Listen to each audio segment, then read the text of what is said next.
Hello and welcome to the Overly Animated Podcast, where we take animation seriously. We talk everything animation here, including Miraculous Ladybug, which we'll be getting into right now. I'm Dylan Hysen, and today I'm joined by Delaney Stovall. Hey, y'all. And April Collins. Hi there. It's time for part 2 of the Miraculous Ladybug Season 3 finale, the Battle of the Miraculous. Miracle Queen this episode specifically. We covered part 1. And reluctantly, here we are to talk about Miracle Queen in Ukrainian. It aired in the Ukraine like a week ago. We are covering the Ukrainian dub of this episode. And part 1 leaked in English. Part 2 is not leaked in English as of this recording. But spoilers for Miracle Queen and the finale. If you are at all unsure about whether you should watch the finale yet or Miracle Queen specifically, wait.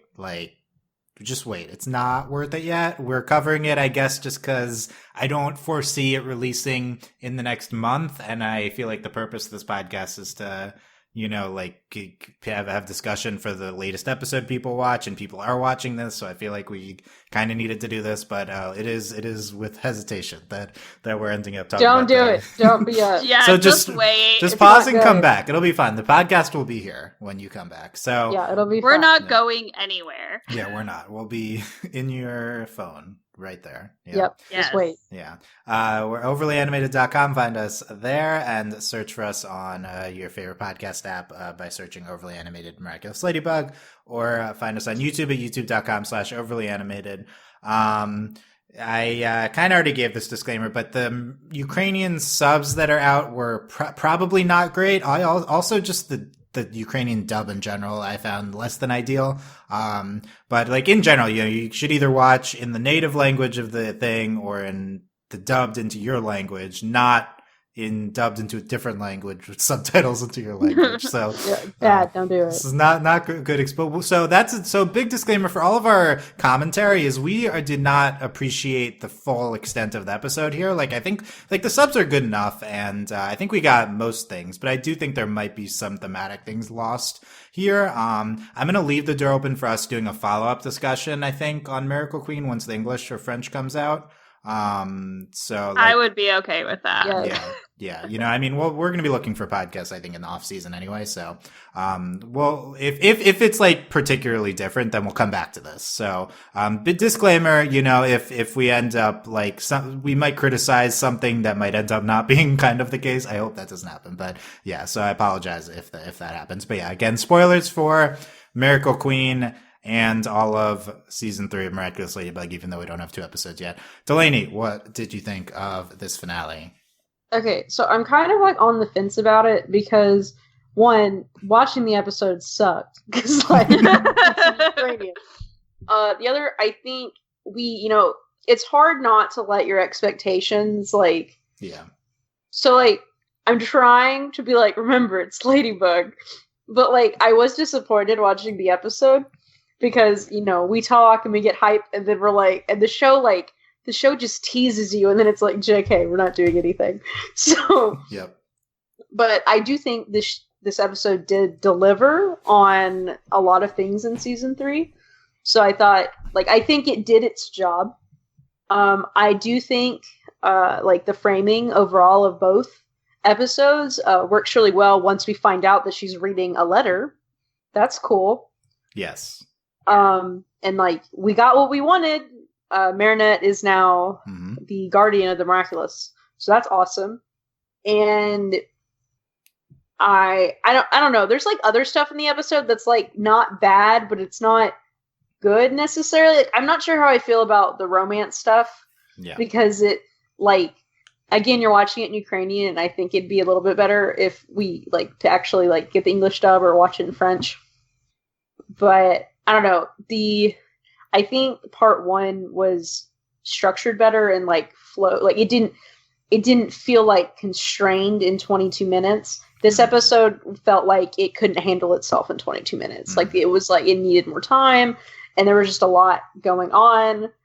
And I feel the fight scene and the fight scene was just absurd, and then plus the romance stuff going on, like nothing had a lot of room to breathe.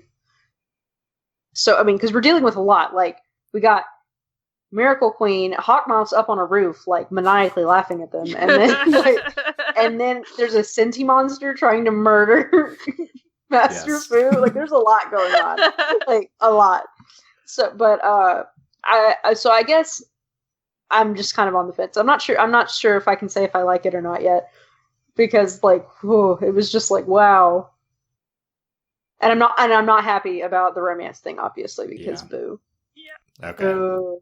Yeah, so we'll see if Delaney will land on one side of the fence or the other. I think you speak for the fandom with a lot of that, so very reasonable. April, what do you think of the finale here?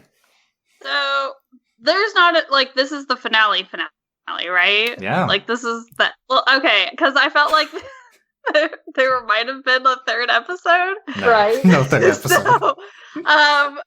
So with that in mind, I feel like this episode was sort of like bursting at the seams with itself. If that's like another way to put it, sort of what Delaney said, that there's a lot going on, and like usually in big episodes, like there's a lot going on and it doesn't necessarily always feel like that, or it's something that we're okay with. And I feel like with this episode, I wasn't okay with how much that was going on. And then like, we're just sort of like introducing like all of these different things and all of this stuff at the same time. And like, I think Delaney said it best whenever she said like nothing really had room to breathe. I'm really glad that like we figured out that Marinette was doing the voiceover because she's reading a letter. Yeah. Cause again, like that was very confusing in the first episode, and then with like the Ukrainian dub, I think that got like missed on me again whenever she was doing really it. Because I was just like, because like, you don't recognize her voice. We're not used to Marinette sounding like that yet. Well, and like all of the characters sounded the same to me, so I was a little bit like, who's talking right now? I don't know. Like it's somebody.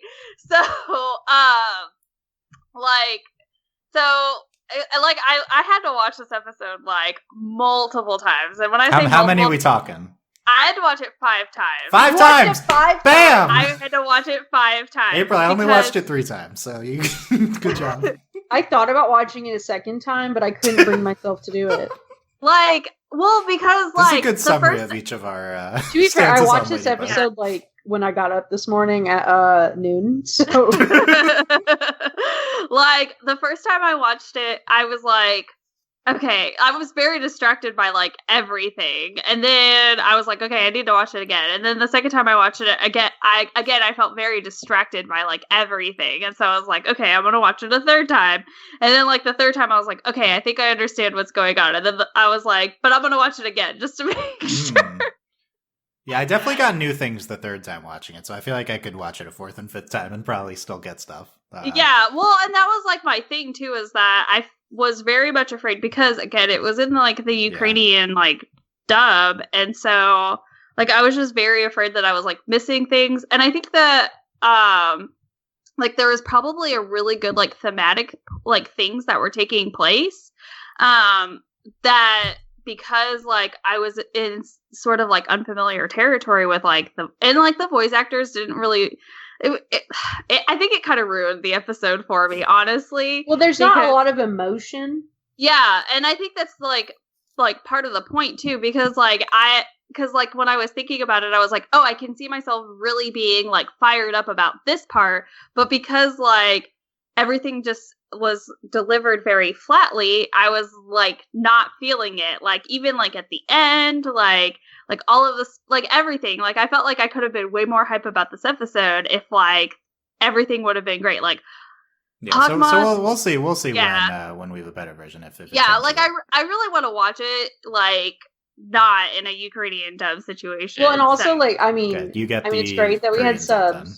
but like these subs were really bad, and it's like you had like, you know, people are like, I don't like subs, I don't like to read. Like, subs don't bother me, but like because of how the subs were done, you had to read it, and then you were like, I missed something because I don't know what's going on. We're great for the people that did sub it, but I really appreciate you and all of your hard work. Don't get me wrong, but also like. And it's not like their fault, obviously. Yeah, it's very frustrating that the finale of Ladybug premiered in like the 40th most common language in the world. Like, this is this it's is not ideal. It's not their fault. So, like, I guess, like, with that in mind, like, I feel like I have the potential to really enjoy this episode, okay. but again, we'll I still talk it feel out like, too. Yeah, like, we'll talk it out, but I still feel like there was a lot that, like, didn't get, like, enough time, or didn't get, like, its proper time too. So that's where I'm sort of lying. Like, I'm like, it's funny because sometimes you're like, oh, April, like, I can't tell if you liked it or hate this episode, but, like, this time around, I feel like I'm extremely neutral. Like, but I think that could be indicative of the episode itself. Like, I think we got most things from here. So I think we can talk about most things. But I will say, I think the Ukrainian voice actors in general were good. I don't want to be too harsh on them. I agree there's some flat performances, but I think there are a lot of characters that were very good. My issue with I haven't heard anyone else say this, but I feel very strongly about it. The music was much softer in this Ukrainian dub. Yes. That really affected things for me. Like, it was much quieter.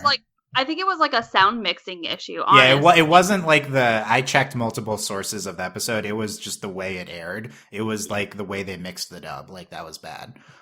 So like I'm like, it wasn't the voice actor's problem. It was like the way they mixed it, honestly. But so to me, I feel like that's why there's like less emotion. Is because this show has like pretty ostentatious music, which makes sense for this type of show, and I think it's like really good, and it's a pretty important part of the show. So that's for me is probably one of the biggest things I'm missing here. I think I agree with April. Like, the thematic stuff is the stuff that might change the most. I was trying to wrap my head around a lot of the thematic Master Fu letter stuff at the end, and still not quite together in my head. But we'll talk about it. Maybe it'll come together a little bit better. But I like the finale. I feel like I'm higher on this than basically anyone I've seen. I don't think it's as good as part one. Like, I really liked part one. And this episode is not as good from what I can tell so far. Well, part one, we talk about episodes stand on their own, but also when you do, like, parts, like, part one is an episode. Like, it's a full episode on its own. Yeah, that's a good point. Like, one of my main takeaways, Lenny, I like part two as a conclusion to part one. Like, I like this episode in conjunction with part one. I don't like it on its own, though. Yeah. No, it's not, like, I don't think it's a good episode as in, like, its own thing. Yeah, but I think that makes sense because it starts like half of the way through a Ladybug episode usually starts. So you don't really get a lot of the important parts of the episode. It relies so heavily upon the first episode individually it's just a little bit weak. Yeah. Which is fine because it's supposed to get the first part. So I don't think that's like necessarily a weakness. But I still think it's a good episode, and I think it's like potentially in conjunction with part one, very good. Like, I think it's together. A big deal for Ladybug to have done this. And that, like, number one, we have this voiceover narrative where we have two episodes that are like absolutely related to one another, and like we have had parts before, but like a lot of times they just feel like normal episodes. But this, like, we literally start exactly where part one left off, and then like you have this whole little like nice little bubble, and then of course we actually changed the universe in the finale. So I mean, a few things. First, I think hot take, parts 1 and 2 together are better than the season 2 finale. I like this finale better. Most people are saying. So first, for context, a lot of the fans are very down on this finale. They think what Delaney said. They're frustrated that the plot didn't move, and they're frustrated where the romance left off. So we're going to talk about those two things. But I think people are underrating these two episodes, especially part 1. But these two together, I think, work really well. Marinette's character arc, I think, comes to a head with her becoming the Guardian. I think that's fantastic. I love her reading Master Fu's letter. I love that and again, like we said about part 1, that was the episode of Ladybug where the most happened. This was even more happened. This was the episode of Ladybug where the most happened in history of Ladybug, and yet we're still underwhelmed. Like, I felt that too. Like, I was like, wow, all these things didn't happen. But really, like, Marinette becoming the Guardian and Master Fu essentially being killed off is like way more than anything's ever happened before. Ever. So this is a big deal. Also, we had a lot of Adrian and Marinette moments. Like, not only they get ice cream together at the end, and obviously they like go and sit with their whoever, but like they're friends now, which is like way more than anything. And then Marinette was very vulnerable in this episode. Like, we have never she was breaking down in the middle of a fight.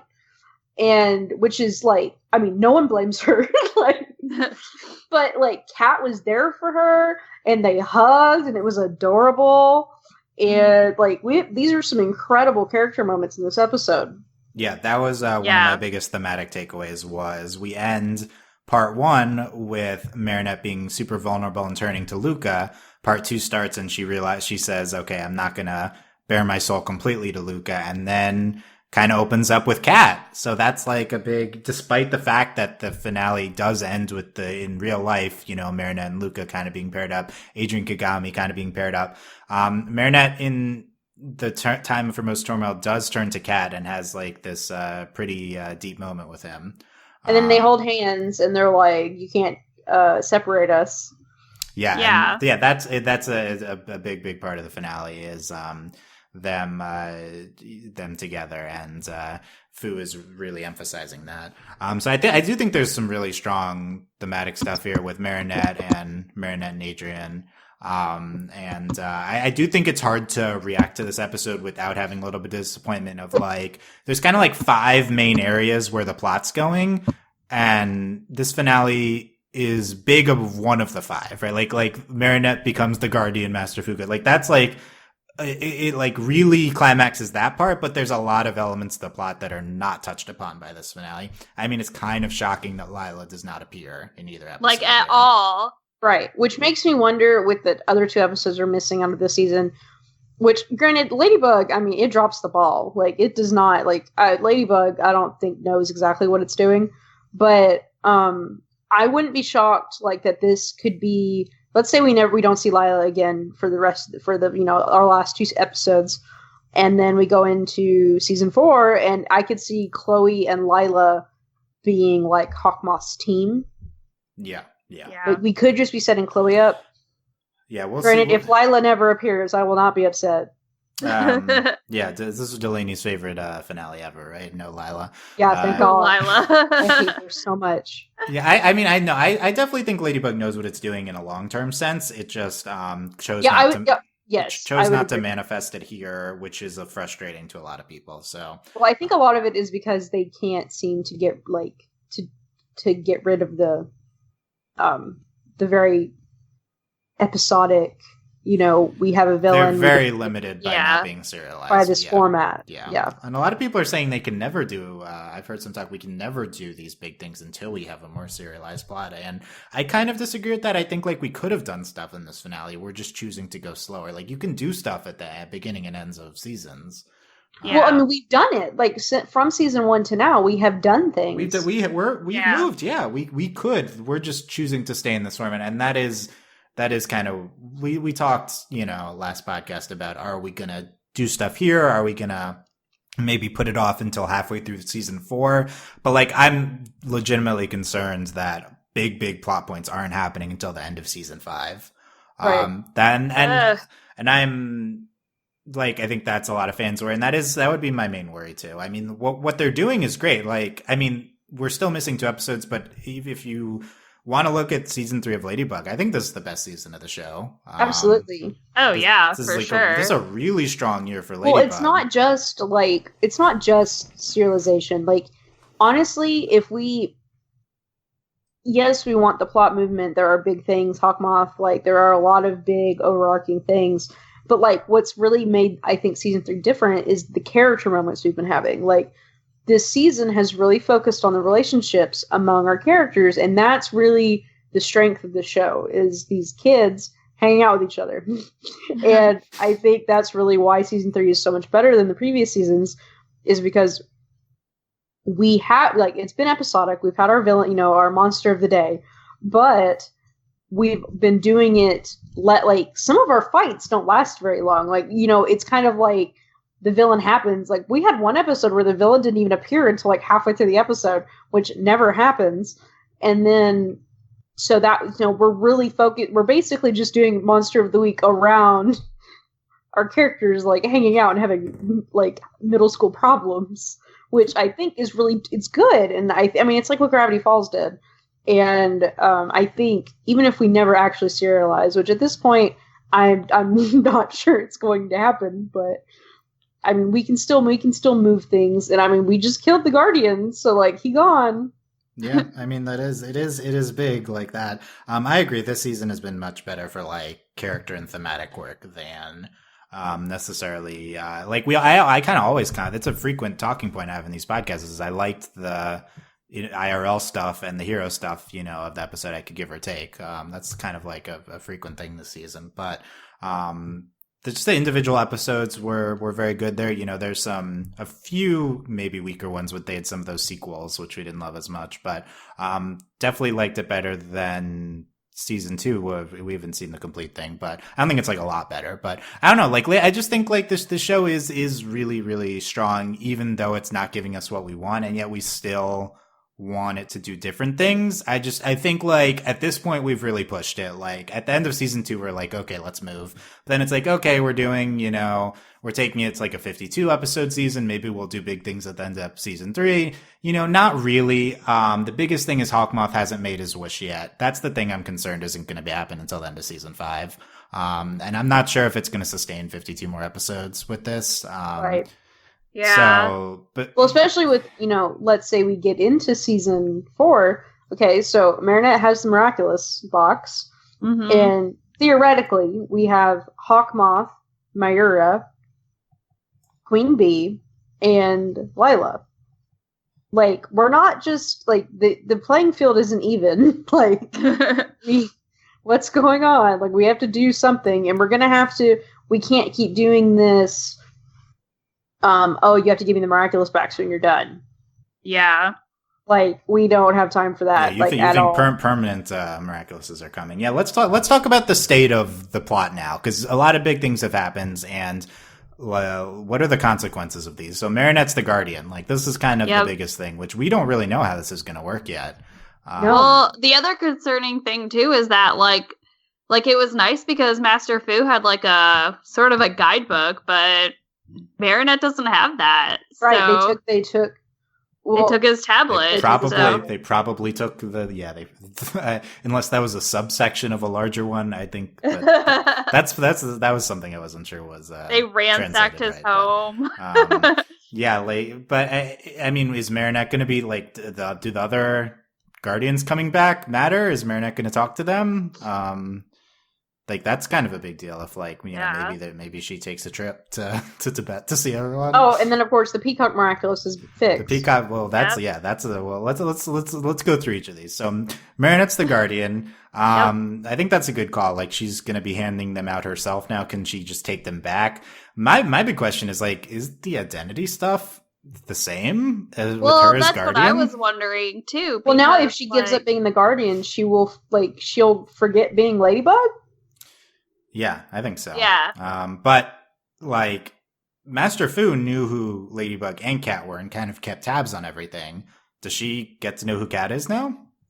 Well, right. So, okay, I'm still not convinced that, like, because, what was it? Last episode or whatever, they were talking about how, if you, like, reveal your identity to, like, each other, then you have to give up being a Miraculous holder. And I'm like, but that's not true. Like, we've already have had evidence of that, and it's like Marinette knew that Master Fu was the turtle. Yeah, well, and then like again, like we talked about how like Alia and Nino know who each other is, and then on top of that, Marinette knows who both of them are, and you know what I mean. So like, it sort of is like, okay, I'm not sure that that's like an actual rule. I feel like it was just something that like she was telling people or telling herself maybe. Well, I think it's literally just what Master Fu said. And now that she's the Guardian, I mean, I think it's just up to her. Yeah. Yeah, so I think Kwame Buster definitely looms large now, given these developments. This whole thing of, like, they can't know who each other are. So I think there's kind of evidence that might be a magic thing, like, because Master Fu, it's revealed in this episode, Master Fu renounces he's the Guardian and he loses memories. Right. So that's there clearly are magic rules in play. So Yes. like there could be another one here with that. And I mean, and especially with the Kwamis being like, you have to forget. Oh my God, when Waze was hiding behind Adrian, that was like the saddest thing in the universe. I know. Ways, Oh so my God. sad. Well, Yeah. but then here's the other like part of that too is that now not only does like Queen Bee knows who all the other miraculous holders are, Hawkmoth knows, Who they are. and Mayura knows. So like it's all kind of out there in the open at this point. Like, yeah. So the only reason it would be, I think the rule could work is if it's a special rule for Ladybug and Cat because they're special. Yeah, right. Which I think is kind of the case. It was so exciting to me if Marinette is like that the Kwamis are like, okay, you're the guardian now, so you know, like Cat's Adrian, and then Marinette functions the whole season knowing that, but can't tell Cat because he can't know or something, but she can know. Like that would be such an interesting dynamic. That would be interesting, but also like my other concern about like Marinette knowing, but like she can't tell like Cat or whoever, is I'm worried that we're going to continue like this isolation train that we've put Marinette on. Right. So, especially now because Masterpiece gone. Yeah. Yeah, so this whole we talked a lot about after part 1 and Marinette doesn't have a support system here, and in this scene, underwater scene with Cat, she's like, "Oh, Cat, you're always there for me. You're my support system," and that's a big moment between the two, but. You know, it can't be truly like she needs someone who she can tell knows her identity, and you know, all she has is her Kwami, right? Oh, like, I honestly thought that during the fight scene, because at one point I thought Adrian was going to find out that Marinette was Ladybug when, you know, they kept losing. Oh yeah, like there was that one part where I was like, "Oh my god, is he about to find out?" Yeah, that's true. That could have been one of the scenarios that happened. Yeah, it's definitely worrying if she's.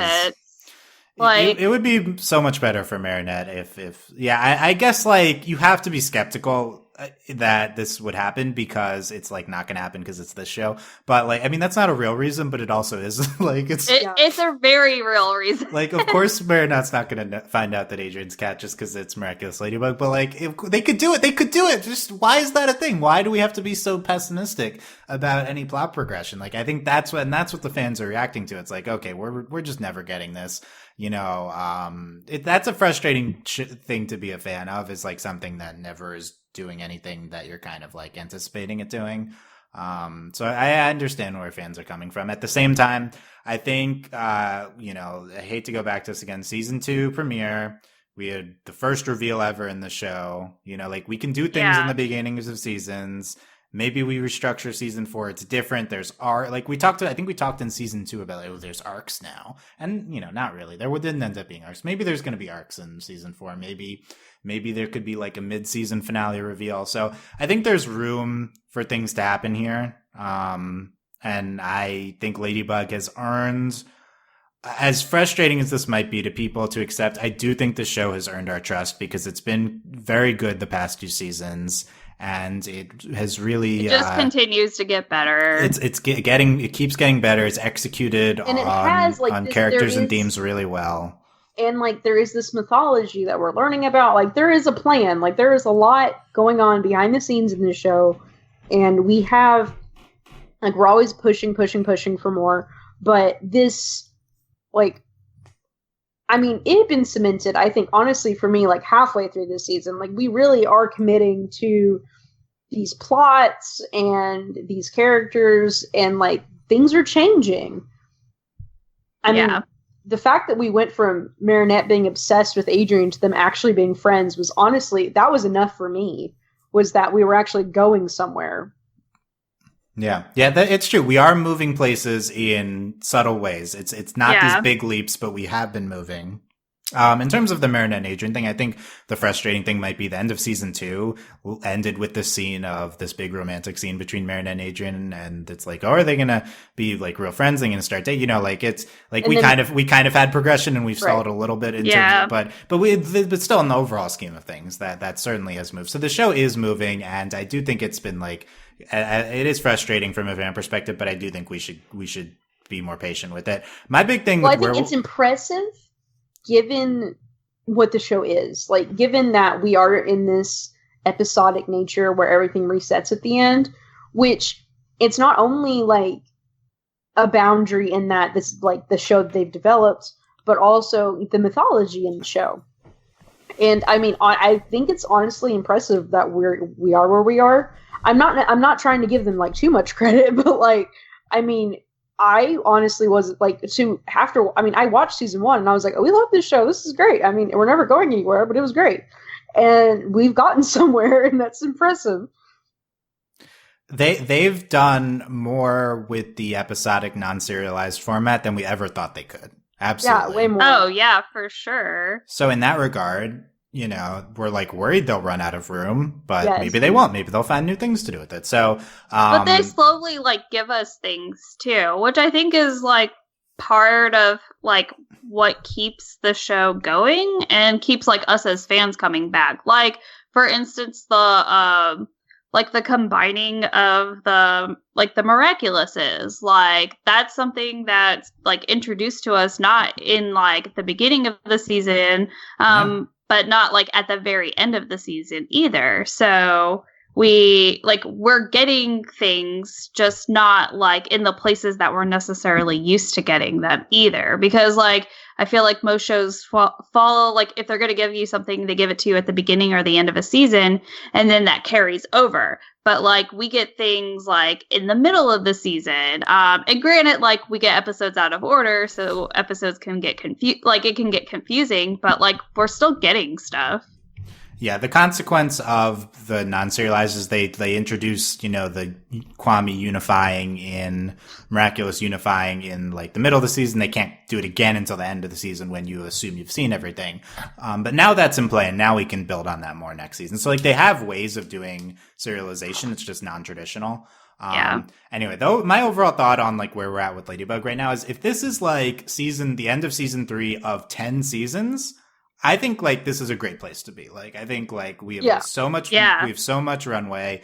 Like there's time to do stuff with the identities later. Like we're just in the first half. If this is season 3 of 5 seasons, I'm a lot more concerned because then you're looking at a scenario where it's like we don't do the identity reveal until the season 5 finale. We don't make the wish until the season 5 finale, and then there's nothing after that, and that's the end of Ladybug. And I think, like, in that case, looking back, it'll still be, like, a great show. Everything they did, it'll still be valid, but then it'll certainly be one of the main reactions, like, oh, that'd have been cool to have done that a lot earlier. So I think, and the problem is we don't have any indication there's anything past 5, and, which makes us nervous. They're making a summary movie, apparently. Like, a movie might not even be anything after the finale. It might be everything,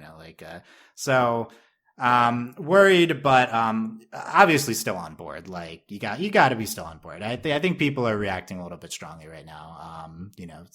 We'll see when got to tune in when season 4 happens. Apparently a year from now, but we'll see about that. It could be tomorrow. Let's keep going with the big things that happen. So Marinette's the Guardian. There's a lot of possible consequences from that, but we also have the Peacock. Miraculous has been fixed. I don't think this was something that we ever speculated on. No. I was absolutely. Did we know there was a book of spells? We knew there was like Hawkmoth the had book. A book. Yeah, it hadn't been commented on, and we knew that like he had a book. I don't know. Well, I knew like there was, and that Boo like took pictures of it, so he had quote unquote a copy of it, and he could read it. But Hawkmoth so he like translated it. Oh, yeah. Okay. So he. So Hawkmoth had the book. Fu like saw like translated, and then Hawkmoth got his translation. Okay, I guess that's what happened. Well, I knew that. Well, I guess I know like we used it when they made like their treats, like the power ups. Yeah, so that this is a thing. I mean, I think for me I would love for the wish to happen, but the wish didn't need to happen at the end of the season in order for the season to come together. One thing that I guess I thought needed to happen was Natalie being sick needed to conclude, and that's one of the worst ones for me. And I think this is supposed to be the conclusion to that, is that they fixed the Peacock Miraculous so she doesn't have to be sick. But I just don't know what this means. This wasn't on my radar at all. Yeah, me either. Yeah. Like, I'm like, is Natalie, like, so does Natalie just need to use it and then she's going to start to feel better? Like, what does this mean for Emily? Does it mean they can bring Emily back? Yeah. I was like, what do we have to shut down the Dead Wife Garden? Like, that's our favorite location. Well, also, it is. But also, like, it also makes me wonder, though, that, like, I don't know if this will help Natalie. Like, she might still be sick, but she won't get sicker. Right. Yeah, Or I think that's certainly possible. bigger. Yeah, I could see either one happening. But like, does she get new powers? Is the plan to give Natalie the peacock, or is how we're going to rope Lila in? Is Lila gets the new peacock? Does Chloe get the Oh yeah. Right, because they don't have the bee. Yep. So well, that's the other thing. So we were talking about like who's where. Well, in this case, so Hawkmoth just has his miraculous and the peacock. That's it. That's all they have. Yes, that is all they have because Marinette gets everything back in her new miraculous box, which I want to talk about. But that's so they have the peacock. I don't have much to say about this because I really don't know what this means yet. But it is a little frustrating because it's like, okay, we've had the peacock. The peacock has been a thing for a while. Oh, now the peacock is fixed. So we're just going to iterate on kind of the same element instead of introducing new elements. But I guess my biggest commentary is like Natalie, like being sick, that needs to, we need to do something with that very, very, very soon. Like she needs to die or get better. Yeah. At least Fu died, but she needs to die too. Like, yeah. I mean, we don't want her to, but I mean, obviously you could do a Fu death where she doesn't actually die, but she dies. So you could she could take a train out of Paris. Confess her love to Gabriel. Yeah. Yeah. She basically confessed, and he was like, "Yeah, I'm pretty cool." All right. He's like, "Yeah, I know, I'm awesome. Don't worry, girl. I'll build you a dead wife coffin in the garden." Yeah, that's his problem. Yeah, that's like, I got you. You can have Emily's. We know his move. That's his. Like, it's. We know what he's gonna do. If season 4 opens with twin coffins. Oh my gosh! Ooh. It's like I couldn't get you in time with the new peacock. I guess I got to go to a third woman now. Lila, I've been grooming you for this. Terrible. Don't worry, I've got another backup coffin just in case. I don't know. Is that what I feel? Kind of it's possible. Like, okay, that's my other question too. Is how does he know he fixed it? Yeah, what does it mean? I mean, it was it like cracked. The same. So it was like it's not. Yeah, I don't know. I don't know what not fixed means. So we'll see. This is more of a we'll see. It's interesting though that they did surprise here, and we got like the stinger after our usual like image to end the episode. And it was like Hawkmoth being like, "Hey, we fixed it. I fixed it." The lights go out. Yeah, and then the lights go out. Like it turns. I forgot to pay my electric bill. Natalie, you're supposed to pay it. And Natalie's like, I was like unconscious for the past week. Like, of course I didn't pay it. Yeah. Oh, I was resting in my dead assistant coffin. I was prepared. You were telling me to build my own coffin next to Emily. It's like, oh my god, no, I hope not. But can you imagine, Gabriella? I noticed that you ordered. For you ordered a coffin from IKEA. Should I put it together? Like, yep, you should. You get used to it. Probably Get very familiar with this. Oh no. Yes, I'm using it for my next fashion show. Could you step inside of it to make to demonstrate? Oh god. Oh no, you don't fit. I mean, it's not the right time. Gotta return this coffin. Yeah. Sorry, sir. We don't accept used coffins. We have a strict policy. I mean, he's gonna when Natalie wakes up, he's gonna have to return that coffin, right? Like he's definitely. No, Natalie will go into the coffin. Emily's up, Natalie's back in. I mean, that's what we've been worried about. What? Yeah, April. This must have been your favorite part of the finale. Is the ominous Hawkmoth stinger to end the episode. Look, I love a good Hawkmoth moment. So I'm glad that's how you know it's a finale. Is you end on like very Avatar Book 1-esque with that yes. and with the villains there. So you gotta end on a quick note with the things to come. But you gotta check in on them too. You know, yeah. We're excited about the peacock. Speaking of, I mean, I also had on my line what's up with Hawkmoth and Mayura now. So we kind of talked about that. Like we'll see. Depends if Natalie's dying or not because she was very sick again in this episode. I know, like she was hardcore sick, and I was worried Sis was gonna die. Yeah, me too. I was like, rip. I have to imagine this is what episode 1 of season 4 is about. Like, to me, this is the most blatantly unaddressed thing. So I think he picked her up and carried her away. And then nothing. Yeah. I mean, like, I think we're going to go right into this. So that'll be, like, even if it's just that she's healed because of the new Miraculous, like, at least that's addressing it, but it would be kind of a cop-out, it feels like, but at least they'd be addressing it. Okay, let's talk about Chloe. So we loved what happened. I loved what happened with Chloe at the end of part 1. But then she's still evil. You know, she's still very anti-Ladybug, I would say, is the conclusion at the end of this finale. Even after she only tells her she hates her and walks away. Right? And that's like, just I'm not your fan anymore. But she doesn't get to move to New York. She's stuck here, so we're still going to do stuff with Chloe. But she's very anti-Ladybug. Yeah, I didn't want her to be like a villain. This is I think even more so than it being like a twist in part 1 where she ends up being manipulated by Hawkmoth because of neglect by Ladybug. I think that's like, okay, that we're on board with that. This was a cool twist, and it makes sense what we've done with this character. She's still, is she a villain now? That is shocking. After season 2 is largely about her being quote unquote redeemed. To whatever extent Chloe could be. I was a little bit like it was really exciting last episode to have this, but I had kind of like in my heart of hearts hoped that whenever like this sort of like plot concluded that we would go back to like Chloe, being her redeemed self. And it feels kind of like they were like, oh, we redeemed Chloe in season 2. I don't remember that. I think it this isn't satisfying. Because, yes, Marinette may have made a mistake, but it didn't even read like a mistake. Like, it didn't read that she should have given it to Chloe. The episode, talks a lot about how she didn't detransform before going to Foop. It doesn't talk about the Miraculous Exactly. thing. And then it's also hard to, I don't feel bad for Chloe.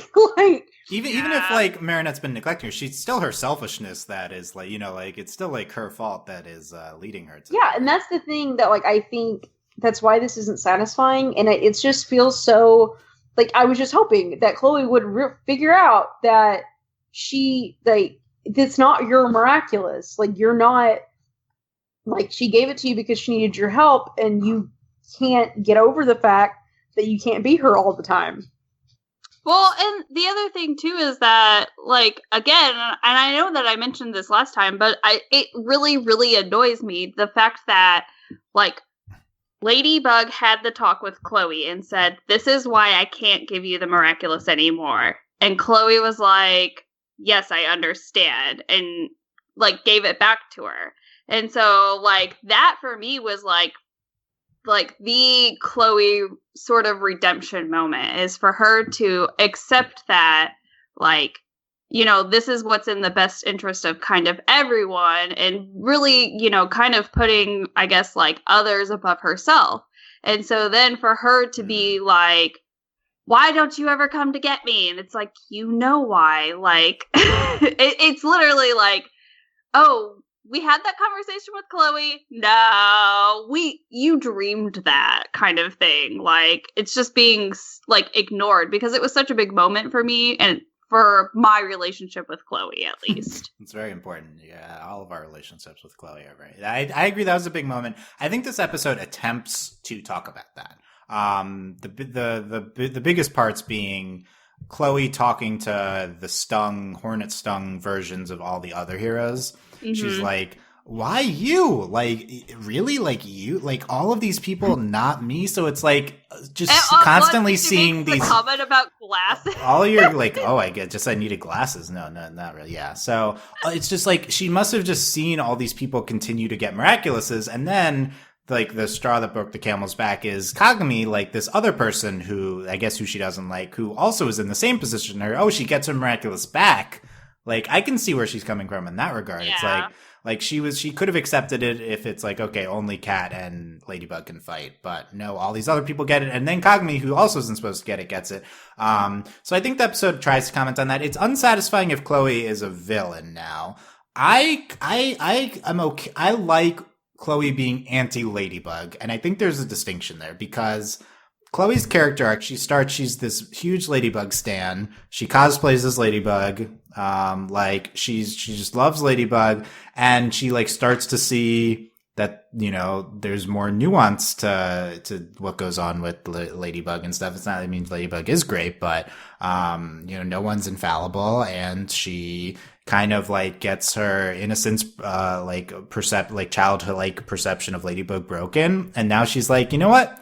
I'm cool. I don't need Ladybug. I want to go off on my own. So like, if this turned into like anti-hero, like a vigilante Chloe, like I think that's a really cool way to go with her character in seasons 4 and 5. The unsatisfying part, I think, is her on Team Hawkmoth. Yes. So I think if we start to break free of that pretty quickly, he's just like, bah. Yeah. Yeah, and so I want to see what we do with it, because, you know, like I don't like Chloe on the like, I guess if you're gonna like make her a villain, you have to like make her like tragically sacrifice herself, because she is supposed to be a sympathetic character at some point. So like she just can't just be straight evil. So she like, Thomas on Twitter is like, oh, you guys thought Chloe was redeemed. You guys were wrong. She's evil. So thanks. That's the classic Thomas troll. So that makes me think Thomas. It's not that, right? Like it's not like Right. she's not going to be evil. So and you always believe the opposite of that. That's why we're concerned that Adrian wasn't a Sentimonster, because he tweeted the link to the Adrian. So you have to think the opposite. So I'm looking for Chloe in season 4 to break free of Hawkmoth, but I at least like this anti-Ladybug part. I think that's an interesting direction to take her character. And I could see her not being like, she might not be on Team Hawkmoth also, because as soon as like Marinette takes the Miraculous back, Hawkmoth's like, bye. Like, just runs away. Who says she's even going to team up with him Right. again? We could Which, start. like, We could start I episode do 1 with agree. her separate. The anti-Ladybug, like, that's fine. Like, that doesn't bother me. I am worried, though, that if Chloe hates Ladybug and that Lila hates Ladybug, like, I just hate Lila so much. Oh my god. But that's a concern. Yeah. They gotta talk. Chloe's not a fan of Lila, I believe, but Right. But if they both hate Ladybug, then they could find Yes. common ground. That's worrying. Yeah. So Chloe's in an interesting position here. Did not expect the finale to focus entirely on Chloe and not on Lila. So, I mean, that's again is something I would say, along with Natalie not dying in this finale, Lila not being present is the other like glaringly not present element of this. Yes. So that's got to happen very soon. I would assume so. Okay. We talked. The people are talking about the romance. So we end this finale. We start with Marinette and Adrian getting ice cream, and you're like, oh my god, are they on a date? And it's like, no, they walk off to their separate people. They're just getting it for their partners of Luca and Kagami, and then all of them are just sitting there eating their ice cream. We get Luca's finally. I mean, how could I not love this finale? It's entirely centered on Luca finding Marinette's song, which is like something I've been parodying for like, I can't believe that they just centered the finale on this. Oh my god. I think it was like, it's not immediately apparent why they did this. I think it's involving like, Luca, I like this commentary from Whimsically Mused on our Discord of like, the reason Luca can't figure out the exact song for Marinette is that he doesn't know she's Ladybug. It's like he doesn't have the full picture of her. I love that. It's like and I think that's kind of what they're doing here is like Luca trying to figure like Marinette's like doesn't have anyone, and Luca's trying to. So I don't know. It was interesting framing device, but we end with these separate with like kind of at like the dark side of the Marinette and Adrian romance arc. Like this is like the low point of it, I guess, because we're really going hard into the counter romances with Adrian Kagami and Marinette Luca, and people are not happy about this. So I mean, understandably so. I'm not happy about it. Yeah. It's April. What was I think Delaney gave her reactions in the beginning. Are you also not happy? I'm not, but I think I also mentioned at one point too that I think it's going to be good for both of them so that they can be like the best whenever they do finally get in a relationship together. Like You know what I mean? Like it's part of the longer. You know what? Okay, we are. I hate to make this comparison, but now that you brought it up, April, we are at an exact same point in Miraculous Ladybug at the end of season 3 with Marinette and Adrian as we are in She-Ra before this new season 4 comes out. Oh my God. As we are with Catra and Adora, honestly. I don't ship Catra and Adora. I just want to establish this. I love I that mean, answer. I don't ship them anymore either, but But I think the way these long-term romance arcs go, and it's the same thing as like, here's Tom and Star are dating now, right? Yep. Like so it's, we're building it up. Oh, then there's a low point. Then we got to get them build up again until they're together at the end. So, well, and I think it's almost kind of like it's extremely frustrating for us as fans, but it's more realistic in terms of like real life. Like you don't just meet somebody and then you're like, oh my gosh, we're in love. Like we're soulmates. We're going to be together forever. Like, no, like that's not how real relationships work. Like you meet, you talk to each other, you have nervous moments. So I like that more organic relationships are being portrayed in media versus like oh, you saved me, I'm in love with you. Like, oh, I saved you, I'm in love with you. Like, you know what I mean? Like, oh, you're the most beautiful person at this bar, I'm in love with you. So I like this more like organic stuff. But yes, it is extremely frustrating. But again, like, as far as we know, like neither one of them has ever been in a relationship before. So yeah, I think Adrian says that this episode. Yeah. So, well, he does. Like, he admits to Kagami, I'm nervous. I didn't know, that kind of thing. So, like, yeah, that makes, like, sense that, okay, you get out all of your mistakes now with Kagami, and then... you'll be ready for Marinette. Yeah, like, you'll be ready for Marinette. And the same with, like, Kagami's her and Luca. But yeah. So, I think we talked about this last podcast, that this is... we liked how this was going better than maybe Starco did the Tom Stars. I think this is the best of the 3 examples we've talked about of like, this is like makes the most sense to do this for Marinette and Adrian, I feel like. Well, yeah, because we also need Marinette to sort of take Adrian off the pedestal that she has him on.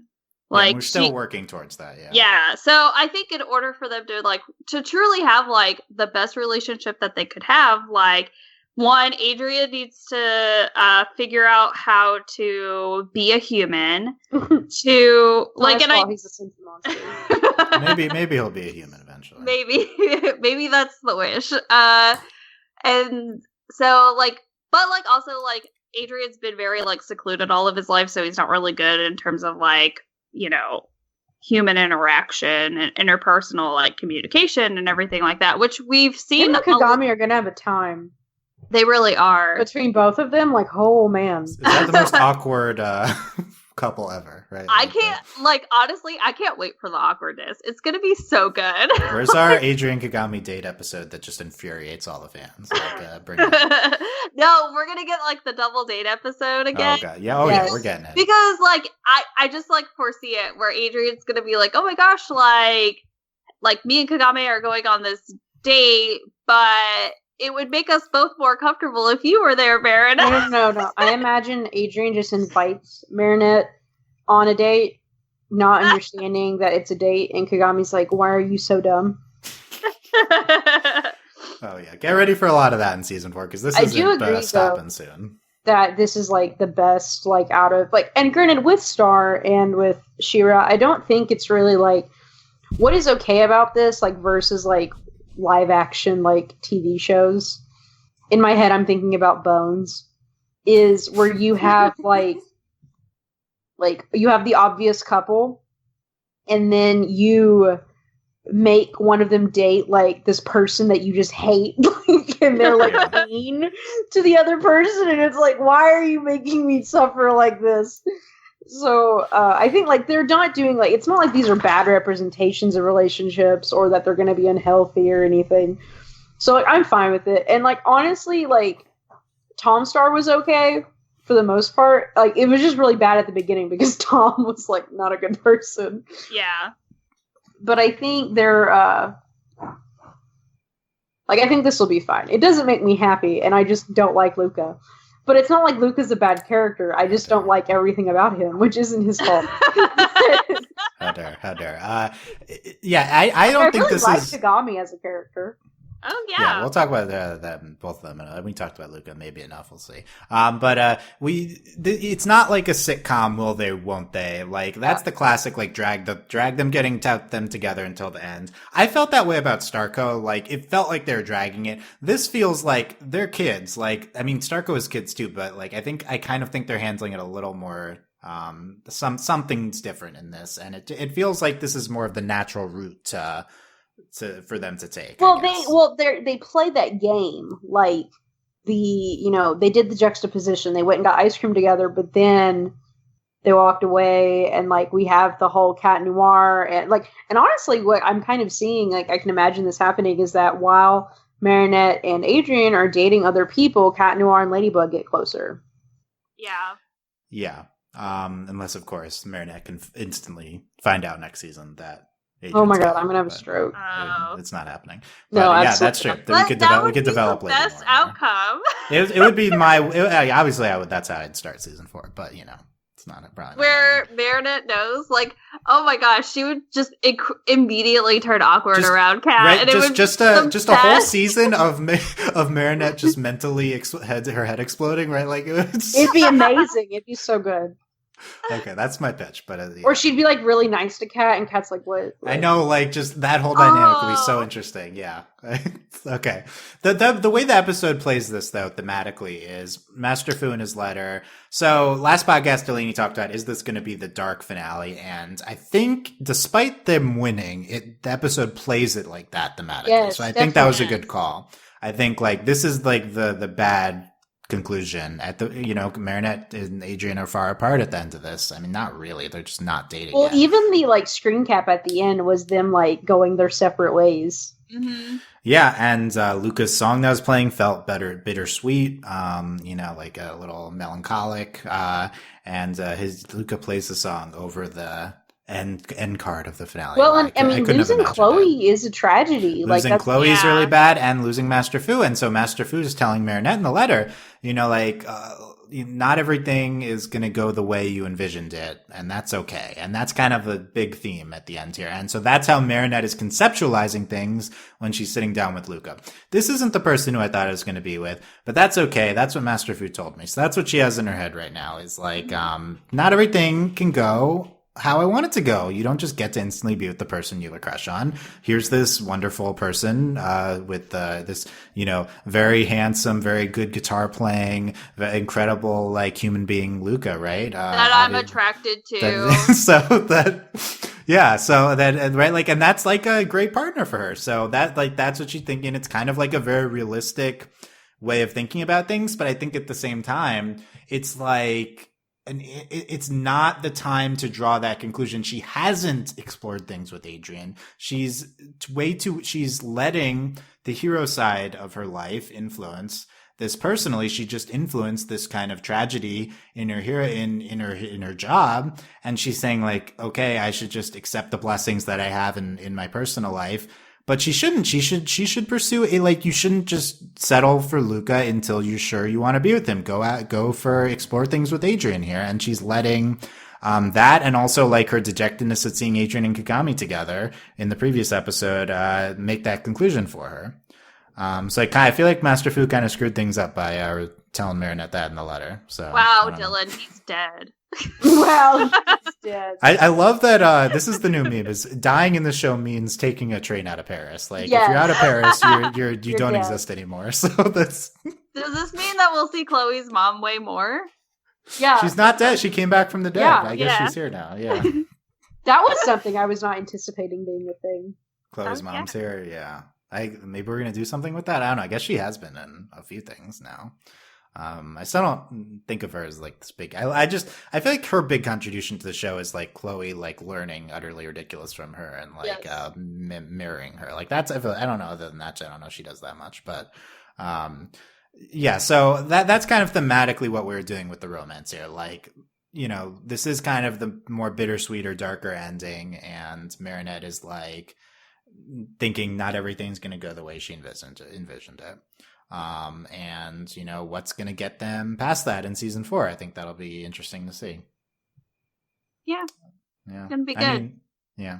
So I don't know if people, obviously fans frustrated with where we're. Obviously, this is not going to end with. I think, whenever this type of thing happens, some people are like, okay, I guess Marina and Adrian aren't getting together. Like, come on. Where do you think we're moving? Like this, we're getting to that point eventually. It's not like quite as inevitable as Starco, but like, it's like still 95% as inevitable as Starco. So like we just have to take this journey, I think, what is it? Like Starco was way more frustrating than this, I feel like. Because, like, this is a little bit more fun and playful simply because we have, like, the superhero identities to, like, mess around with and everything like that. Where, like, Starco, we're just like, could you just do this so we can get on with it? Like, yeah, it was just different circumstances. But, yeah, so it's I don't feel super bad about where, and I think there's room to explore Luca Net and Adrian Kagami, and I think that'd be interesting. But it's not going to be the happiest journey if we're not doing anything with Adrian and Marinette. But I have confidence that the show will explore this dynamic in fun ways because it has always done that to this point. Whatever romance thing it's attempting. Okay. Let's. I think that's kind of the big picture here, but. Let's go through some stuff from the episode that got us to this point. We've talked about a lot of things already, but hitting on the big points. Hawkmoth gives Chloe all the miraculouses, and April, what do you think of this plan from Hawkmoth, which is get Chloe to be evil, then I'm just going to give her all this stuff and she can handle it? That was kind of crazy, because I was like, what are you doing just giving her all of the miraculouses? Like, what are you hoping to accomplish with that?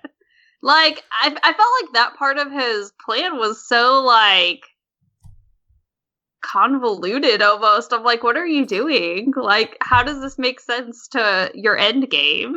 So like, I think him identifying the miraculous holders is smart, but I feel like I feel like he could have done a lot more. He has the whole miraculous box. Like, couldn't he have done something else other than just give it to Chloe? Like, he has the whole miraculous box. Yeah. Like, I don't know. But it's about the Miracle Queen, and she stings a bunch of people, and they're mind controlled as usual. And we see Nino is I think having dinner with all his family. I think that was what's going on. Nice. Yeah, that's nice. Max and his mom, she gets an astronaut suit. Yep. Concludes. I like that they're following up on one of the strongest, I think. I don't know what to call it, but character strongest / strangest character things of the season. We had Kim and Ondine, who I don't think was in this season, but there you go. She's Ondine's back, and then Chloe's parents are happy now. Yeah, so that's good. I'm glad that they found happiness. We can get spoiling one of the later, like Chloe saying, "I command you to start arguing again," just being really upset that they're happy now. I think that was one of the funniest parts of the finale. Yeah, she's like, "No, start fighting." No, not right. We cut to Marinette's her narration. So back to me. Do I have feelings for Luca? Feels good for someone to understand me, but then she like backs away, and like, so we're like, oh, is she gonna tell Luca? No, she's not gonna tell Luca. Oh. And he's like, you're still thinking about Adrian, aren't you? I forgot about that. But then Luca gets stung, the most tragic part of the finale, and we go right into Aqua Tiki, where which I guess makes sense to go underwater to avoid the hornets, but we're right into the power ups. And I wasn't ready. I was like, they're so much smarter than me. I would have gotten stung.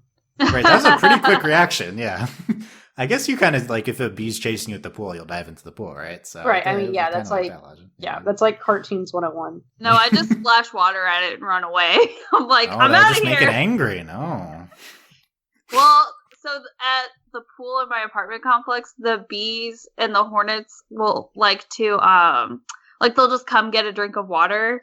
And so, like, I'll be like, get your water and get out of here. And I'll yell it at them until they leave. I'm like, you've had enough water. Get out of here. I could see you yelling at the bees for sure. Seems like in character. Okay. So April's just yelling at Chloe. Yeah. That's what's happening. Adrian Kagami, we referenced this, but Adrian, they're about to kiss. The follow-up that he pulls away and he's like, it's my first time. I thought it would be different. I'm not ready. A little unclear if he's referring to the kiss or like a relationship. Yeah. I think both are the similar. I think both, because I feel like he's like built up this expectation that like his first relationship is going to be with Ladybug. Yeah. I agree. That's what he was talking about. And much like Marinette, like can't be with Luca if you're still thinking of Adrian, like he shouldn't be with Kagami if he's still obsessing about Ladybug. So I think like it's right for him to pull away here, but Kagami is hurt, and then though pushes Adrian away and gets stung. So then we get Aquaplug and I don't know. That's a big part of the finale, the Aqua power-ups, but it was good. Those are still the best ones, probably. Did we do more power-ups this season? I don't think so. This was... We didn't really do any this season. Yeah, we just combined Miraculouses and gave out new Miraculouses, Yeah. But I liked that we brought it back. I mean, that was nice. Yes, that's good. Yeah, I like we bring a lot of stuff back in the finale. We talked about how Miracle Queen says all the Miraculous holders come. So yeah, I guess they know who, at least who Max, Alia, Kim, and Luca are, although Kagami and Nino don't get identified as which Miraculous they have, but they already knew about Kagami. Is Nino the only one that's safe here? Like, I guess Nino's identity is protected. Yeah. Yeah. Here's a big part of the finale. Chloe calls Luca cute. Yep. I mean, she's not wrong, right? I'm not talking about it. This is the hot new ship, Chloe and Luca. Okay, so I had this moment where I was just like, Chloe, you know who Luca is, and then I was like, wait, no, she doesn't know who Luca is. Yeah. She's not hanging out with their friend group, gets to see classmate's brother. Yeah. Chloe and Luca. So obviously, like, Chloe is not very in tune with her emotions, and Luca is, so he would be very good for her. I think. Are we really talking about this right now? Yeah, come on, this is what all the fans are talking about. So we got to tap into the zeitgeist of the Chloe Luca ship. But really like they're into it. Are people really into it? I think people are. It gets Luca away from Marinette, which gets her back to Adrian, right? Like, okay, yes, that works. You gotta understand that. I think Luca would be great for Chloe, but he would have a lot to break through there. But I don't know what I don't know if Chloe is what Luca needs, but maybe. We gotta see them. Does he want to just be berated for the rest of his life? Right? Yeah. It's just is Chloe what anyone needs? But yeah, Lila, yes, right. Like that would be the perfect match. Sabrina. Yeah, but we don't like Sabrina getting berated either. But yeah, that's true. Chloe Sabrina is the ship. So I would like to see Sabrina there get jealous. Luca and Lila can get together, not because I want Luca to die, but because they can go away forever. Like everything I said about Chloe, even more true with Lila. But okay, where is Sabrina missing from the finale? We got to see. Okay, we'll see if we get more Luca Chloe interactions moving forward. So we find we're like, is Fu dead at the end of the last episode? No, he's on the roof in his ball. Wait, why didn't Alex come? Was Alex there? Because she technically hasn't gotten her Miraculous. She hasn't gotten it yet. Yeah, it was future Alex that had it. No, I thought she'd get. Oh my god, I get so confused. Who knows? I guess she didn't get it. Yeah. Did she or did she get? I don't know. I gotta rewatch it. I want to rewatch that episode. That was one of my favorites of the season. So how did Hawkmoth transport Master Fu and his ball up to the rooftop? Yeah, did he just magic? I mean, later he has a giant moth to fly on, but he didn't have it yet. That was ridiculous. We'll talk about that. They make a giant cine monster, and its only job is to break the ball. What? God, like, you just made a hammer. I just made a city monster hammer. Like, this is stupid.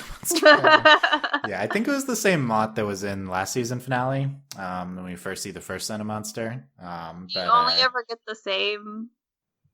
Like, it's Hawkmoth Cine monster. Obviously, it's a giant moth. But yeah, the most ridiculous part of the finale is they ride away on the giant moth. Yes, agreed. That was the stupidest part. Also, whatever. That was the best part. It's stupid because His name is actually the butterfly. Yeah. It's true. In French, they're does that make any butterflies. sense? Like, Yeah, this is so, stupid. Yeah, I guess similar type of thing. I don't know. We'll have to explore that.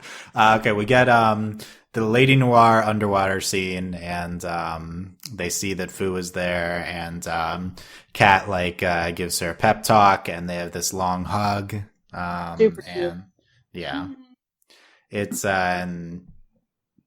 there's more on that later, I think, because then she unifies into Dragonbug. This is a big part of the finale we haven't talked about yet. He's like, oh no. He's like, don't do that. Yeah, oh yeah. Then I thought Chloe was going to straight up die in this episode. When she started putting all the miraculouses. Yeah, I was like, she's going to die. And then honestly, I was not them. anticipating all the Kwamis being like, no. I love the Kwamis being sassy to Chloe. But no, first Dragonbug, she looked awesome, right? Yes, absolutely. Yes. That's her best, one of her best out. Better That's than OP. Multi-Mouse. Like, she's Ladybug and the dragon. It's ridiculous. Yeah, I mean, all she does with it is she creates a water dome to keep the hornets out. That's it. But that was super smart. It was smart, but I didn't think of that. I was like, what are you doing? Oh, I see. It's a little complicated. Yeah, it's not even clear that's why she's also keeping Hawkmoth and Chloe out, I think. So just to fight them. It was a good, probably the best use of that power so far. But yeah, she just has a great design as Dragonbug. And then later we see Cat Snake. That was great. I liked his design. Yeah. Only really saw him in action, but we didn't get like a big transformation for either of them. That's okay. Yeah. We didn't need it. So these Dragonbug and Cat Snake, these were spoiled months ago before the season even aired. This is the most ridiculous thing that they Jeremy Zach intentionally spoiled this at a Comic-Con, and it didn't come until the literal finale. Like, I think that's an underrated one of the worst things that Zach has done. Didn't end up really being that big of a spoiler, but yeah. So maybe next season now we'll see Ladybug and Cat fusing ones together a lot more. That would be exciting. A lot more, yeah. Well, especially because she has the box, but also the identities of like all the other miraculous holders is out there now. So it would make sense if she's like, okay, well, I can't give out these miraculous anymore. So we have to use their power. Yeah, that's true. So maybe she give out more miraculouses that are permanent, or maybe she won't give out any. I think it could go either way on that one. I think either way would be kind of exciting. Well, especially because, I guess I could see her not giving them out, or maybe giving the users the choice, because, they're in danger, since Hawkmoth who they are. Yeah. It's the identity, that has to be a factor, is this new identity dynamic. So we were like, there will be an identity reveal. Yeah, it's all the people we don't care about. Yeah. There's the ones that have their identity revealed. The Ladybug and Cat against the world. And I like this theme of the theme of unification with bringing the miraculouses together, but also bringing Ladybug and Cat together. And and I think it plays into where Marinette's character is at, is needing people there for her, and Cat, them solidifying that relationship even more. And we really hope that continues to next season, even though, they need to know who each other are, but that's probably not happening. We have this big fight scene with all of the anti-heroes, the evil heroes, and we get everyone's power-up sequence. And Cat goes after Viperion, and then Ladybug takes Miraculous, and then once Cat's Snake, you can just repeat it, and Ladybug gets stung, but then there's the second chance. Cat gets portaled into the sun at one point. Yeah. Oh yeah. And he's like, and then they eventually throw the Zupu object at Chloe, and then it turns into a disco ball, and then they cataclysm it. It's very confusing, especially because Kim's power is still confusing, but yeah. I also totally forgot about Kim being a miraculous holder, and then I was like, oh yeah, he had a miraculous, and then I was like, but which one did he have? He's the Monkey King, April. Yeah. Monkey King, and he messes with their powers, I think. Yeah, so messes stuff up. Yeah, so it was a fun sequence. I also like seeing Max's '80s synth sequence of him activating his power again. It's still ridiculous. But that's a cool finale thing, is fighting all of the ones that we saw get acquired this season. So I think that, yeah. And then, so we'll see, can maybe unify some of the different ones next season. But it's not over, because Hawkmoth sends out another Akuma, and one of the best parts of my Chloe's like egerally jumping for the new Akuma. Yep, and then Marinette's like, nope. Yeah. Sorry. Yeah, sorry, not happening. And the Kwamis are all talk back to her, and then they're about to lose. So I need you guys to help me explain this part. So okay. I should have commented this earlier that I don't understand this, but I think it might be. I don't know if it's a flaw or if it's the dub or if I'm just stupid. But the shield's gonna break. They're gonna detransform. Hawkmoth says, "Checkmate, Ladybug." April, what do you think of that line from Hawkmoth? Checkmate. Why is he checkmate? Come on, you can do better than that. I feel like that's a summary of every one of his episodes. It's like, checkmate. Nope, I lost. Clearly he didn't put in the proper time to get puns. Yeah, he didn't run through the puns. That's why his most successful plans is because he didn't spend all his time writing puns with Natalie. She lucky charms for a keychain, but doesn't see anything to do with it. And she's like, "I'm the worst ladybug ever," and Fu's like, "No, you're the best ladybug ever. You have all the keys." And so they're about to lose, and then Master Fu relinquishes the miracle box to Marinette and makes her the new guardian to Ladybug. The box changes into a Marinette Ladybug yo-yo. I loved the visuals on this change. Just kind of the colors flying everywhere of all the Miraculous. This is my favorite moment of the finale, and it changing into Marinette's Ladybug yo-yo thing. And I love the visuals of that. But then it's over, and Hawkmoth's like, "That's disappointing." He flies off on his moth. Ladybug takes the box back. What changed? What I miss here? Why the situation? Like, Marinette controls all the Miraculouses now, I guess, so Chloe can't use them, so she just takes them. I don't know. Because I think because he had control of it, like they're his. Well, they managed to take them from him, and so he was the keeper of knowledge. Well, once they transferred it over to Ladybug, and like. They don't have possession anymore. Yeah, she's never had possession. Like, now it's hers, and since she hadn't opened it, like, I think it's because they didn't take it from her. Maybe. Yeah. That's really. I mean, I agree. That's like the best I got from the episode, Delaney. But if that's what the episode's saying, that's really unsatisfying to me. I don't. Yeah. Yeah. I don't know. Like, do they just go back into the box, or like she takes them off of Chloe, right? Like, I don't think they go. Well, she doesn't take them. Chloe takes them off herself and Chloe throws them on the ground. Yeah, it's like, but like, I just don't understand why the situation. I mean, it's just frustrating. I think from a viewer, this is, I think, maybe my biggest issue with the finale. We'll see if it makes more sense in another language, but like, we're introducing this new. The Miraculous box wasn't like what Hawkmoth wanted. He wanted the Guardian. Well, I don't understand why he wanted the Guardian. It was like a means to an end, I guess. But well, like, he wanted so like how I read it was that so obviously they're fighting just so Ladybug doesn't come up there and save Master Fu, and so he wants Master Fu so that he will tell them who Cat and Ladybug are. Yes, so then the Guardian go is the after only person. them. Yeah, so because the Guardian is the only person who knows. Yeah. Okay. So that's a better explanation. Yeah. So Hawkmoth wanted the Guardian. The issue is that they're still like the reasons they're losing. They're still going to lose, and like they're going to detransform, and they're stuck there. To be fair, like, when they were kind of at a standstill. Well, because number one, I don't know if Hawkmoth knew the magic. Because if he knows the magic, then he would know as soon as he did that, and there was no point anymore.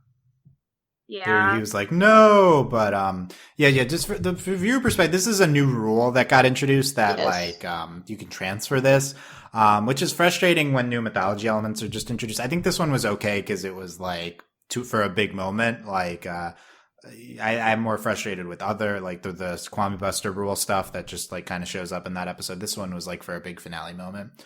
But it's like, okay, I didn't know this was an option, and then it just like instantly changes everything. So I like that explanation better, that he just needed, like, him having Master Fu was him having all the cards, and then he's just not interested anymore in the situation if Ladybug's so yeah, I think we're on the right track with well, that. and because so like if the whole like miraculous box, like, so now they can't like take it, because like in theory, so they got the miraculous box from Master Fu. Yeah, if they can't physically take it because Ladybug has possession now and he doesn't have the guardian anymore, that doesn't really have anything. Yeah, because I mean, he didn't really want the miraculous box. He just wanted Master Fu. But he wants the earrings, and those. I feel like Master Fu also is just a means to the miraculous, to those two miraculouses. So I think the miracle box is also a pretty big means to an end in that regard. Like it's a pretty big tool in getting those two. But yeah, okay, so. I feel like maybe we can figure this out more as we go along, but I feel like regardless, and I like Delaney's explanation here, it does make more sense. I do too. It still feels convoluted and a little unsatisfying, but I want to see it play out. Isn't that all English. Ladybug? Yeah, I mean, climaxes are often convoluted. This is true. Ladybug takes back the box from Chloe. She says, "You suck." Also, and Paris sucks. Like, wow, that was really good. Shocking moment denouncing Paris and Ladybug. It was pretty funny. That was funny, yeah. And we talked about how she says she's not a fan of Ladybug anymore. Natalie found the deciphered book of spells and they can fix it. Master Fu wakes up with no memories and they're like, maybe find Miraculous Ladybug back, and then he doesn't get it back and it's really sad. So sad. Yeah. And then Marinette's narration is Fu's letter, and she's uses the key to go unlock the locker in the train station, and then they send him, he sees Marianne from Backwater, and he falls in love right away with her, and then they get on the train together. The true gift is life itself. That's another big theme that he's saying. Yeah, I could have used a little bit more of like what's Marianne's reaction to Fu losing the memories and where are they going, and I don't know, but they're great in Backwater, and this is a nice conclusion to them. And then we talked about the ending scene of them getting ice cream, and we're sad. So there you go. That's season 3 of Ladybug. I think that's everything I had on my notes as well. And Sentiment, no Sentimonsters. I was like, sad, no Sentimonsters. But I think that's, if you think I'm, some people are like, oh, Adrian wasn't a Sentimonster in the finale. I guess that's not happening. That's not true. Don't you think that I would give up so easily? I definitely still think Adrian's a Sentimonster. He is 100% still a Sentimonster. There's so much stuff we didn't do. Like, you can't just say that things aren't, like, is Hawkmoth never going to make his wish? No, it's just going to take a while. So it's just going to take a while. Well, look, and now they have a translated guidebook, so maybe they'll figure out, like... Also, the Sentimonster making Miraculous is fixed. Maybe that will affect the situation of Adrian being a Sentimonster. Oh my gosh. That's crazy. That's crazy. Yeah. I mean, like, what could happen to Adrian? Like, yeah, what if fixing the Miraculous, like, what if Adrian's sick now and it's like, gotta get another coffin? Like, what if it messes with Sentimonster? Luckily, IKEA's running a sale. Yeah, let me bury him next to already dead real Adrian. No! Time to make a third Adrian. Like, I feel like that should affect things. Yeah, I guess if we're doing the Sentimonster thing, I give you this peacock miraculous. Use it to create a Sentimonster. She would create it. She would create another Adrian, though. Actually, she loves Adrian. Yeah, that's true. That might be what happens. Yeah. So that should. I guess if we're doing a Sentimonster thing, the peacock being fixed will maybe play into that. Yeah. Okay. So there's so much to look forward to from season 4 in a year, but first we also have 2 episodes of season 3 still to get to. But Delaney, it's not in a year, but like 2000, it could be tomorrow. Yeah, well, 2020 is only like a couple of months away. Yeah. So. Well, they said that one Jeremy Zag Insta post said fall 2020, but also I don't. But he believe that said for a fall second. 2020 for season For season 5. And then he corrected it to season 4 and 5. Yeah. Like, Delaney, you missed that podcast. Yeah. First, Jeremy Zach made an Insta post saying season 5 coming in fall 2020. And he edited it to say seasons 4 and 5 coming to fall 2020. So One, It that's was ridiculous. great. Okay. who knows? Oh, man. Delaney, what are your final thoughts on this finale, though? I think I like the finale, despite the viewing experience. And but and it being like very much like, oh my god, everything just happened at once. Yeah. And we will see how we feel again after and potentially dissect it more. Yes. Yes. April, what are your final thoughts here? So I'm going to use my final thoughts to talk about Instagram. I said there's going to be no time for Instagram. You have give us like 1 or 2 highlights from Instagram. I don't. Well, You told me. When did you tell me? No, I said someone on Discord asked, why haven't we gotten the Insta Corner? I'm like, there's no time. It's the finale, right? Like, Okay, so I guess if I have to put like a highlight, so on Marinette's Instagram, she posted a picture of her and Kagame together at like fencing practice or something like that. And she's like, oh, she says I have potential. And then everyone was like super supportive in the comments. And then on Adrian's Instagram, he posted a picture of Luca and Julie. Julica. And he was like, I don't have any siblings, but if I did, I hope that like I would be as close to them as like these two are. And I was like, oh, okay, so you're just like posting your competition? Got it. that's super weird. I know, right? Okay. Adrian loves Luca. Come on. Everyone loves That's Luca. true. But no, that last part's not true. Delaney clearly doesn't love Luca. That's true. I think my only like last thought is just that I think this episode would serve even better if like it and the first episode of the finale were combined like into one big giant episode, like a TV movie thing. Yeah, let's watch them. We'll watch them together next time. Yeah. We'll see how we feel. Okay. Yep. But That's a good point. excited for the random episodes that we're missing from season 3. Yes, they're big episodes too. Supposedly, we're gonna watch them and we're gonna be like, "Wow, this is what we were missing." Yeah, I wonder if that'll make us look back on anything in a particular way. I'm also It didn't seem like there was anything that was like very unexplained, right? Like everything checked out. Yeah, like I was not like the parts like where I was confused in the finale didn't come from like lack of information. Yeah. So Like if we miss Kwame Buster, it'd be like, what is this unifying, right? Like this. Yeah. I mean, we still think that, but yeah. But I mean, like, it'll probably be like whatever the episode was that aired they showed at Comic-Con, and everyone was just like, this episode's like so important, and then we watched it and we were like, this is just an episode. That's what they're gonna be, just episodes. Yeah, it's true. If it's anything, but that Comic-Con episode was pretty important to the finale. But yeah, it was, mythology wise. Okay, so yeah, I'm a fan of this episode, and I think there's a lot of interesting things heading into season 4. So very much looking forward to where we're going with the show, and to see Sentimonster Adrian happen in the premiere. Yes. Right? What if the premiere is just a huge episode? Awkward first date, Kagami and Adrian. Yes. Yeah, they're on the opening scene. They're on their And awkward at the first same date. time, Marinette is finding out Adrian is Cat Noir. Ah! Okay. That's a good. Okay, so they're on their opening scene. Adrian and Kagami are like holding hands, walking on their first date, and then suddenly Adrian like collapses. Cut to Hawkmoth and Mare like, the Sentimonster, he's falling apart, and so you get that reveal, and then cut to Marinette learning from Tiki you literally cut to Tiki, like Marinette's just like going on about something, and Tiki goes, oh, well, why don't you ask Cat Noir?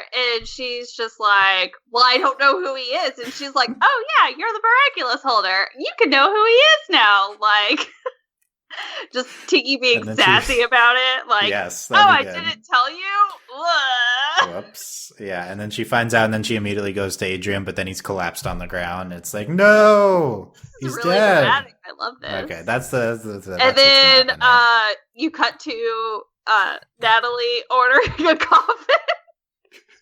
And then, yeah, episode ends with just a 5-minute long phone call of Natalie talking to the IKEA salesman of like trying to negotiate the coffin, but like we're buying in bulk. We just bought them like one at a time over the course of a year. You know, like, we're still kind of buying in bulk here. No one just buys 3 coffins in a year. Okay, there you go. So we figured it out. We figured out the first episode. That'll probably be if it's a long time until season 4, we could expand on that in a podcast. We write the premiere. Can we just like write out an episode for a podcast? Because that would just be so much fun. And then perform it. Yes. April would write the whole episode. Delaney would not be involved with that. Correct. We'll hire other people. April writes the episode, assigns us the 3 of us roles, and then we just perform it on. Yes. I mean, honestly, like that's the type of thing that would be in play for off-season podcasts. I'd be fine with that. That suits this show. All right. I'm gonna brush up on my editorial and story writing skills. Yes, please.